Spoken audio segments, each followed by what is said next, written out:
حكم على هذا الرجل بالسجن 20 سنة كاملة فقط لأنه سرق رغيف خبز. كان يعمل يوميا في الماء، يقوم بأصعب وأقسى الأعمال الشاقة، وفي يوم من الأيام تم الإفراج عنه أخيرا بعد أن أنهى مدة حبسه.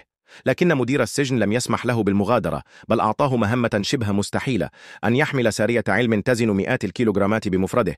بذل كل ما لديه من قوة، وبشكل إعجازي أتم المهمة وحمل السارية أمام المدير. لم يجد المدير خيارا سوى أن يسلمه شهادة الإفراج، لكن الرجل لاحظ أمرا مريبا: الورقة كانت تنص على أنه عنصر خطير.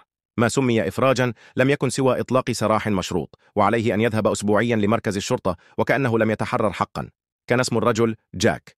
في الأصل سرق الخبز ليطعم ابن أخيه الجائع، لكن حكم عليه ب5 سنوات، ثم زادت مدة حبسه إلى 20 سنة بسبب محاولات هروبه المتكررة. والآن رغم أنه خرج من السجن، تسببت شهادة الإفراج المشروط في تعرضه للتمييز أينما ذهب.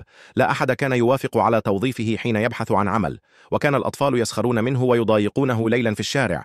توجه إلى نزل وتوسل إلى صاحبه أن يتركه ينام في الإسطبل لليلة واحدة، لكنه طرد. فقد خاف صاحب النزل أن يوسخ المكان، بردان وجائع، لم يكن لديه مكان يذهب إليه، وفي النهاية لم يجد سوى باب كنيسة لينام بجانبه. وقبل أن يغفو أيقظه كاهن. كان الكاهن يبدو طيبا، فأدخله الكنيسة وقدم له طعاما ساخنا وسريرا نظيفا. لكن جاك كان قد عانى كثيرا، حتى أنه لم يعد يؤمن بوجود أناس طيبين في هذا العالم.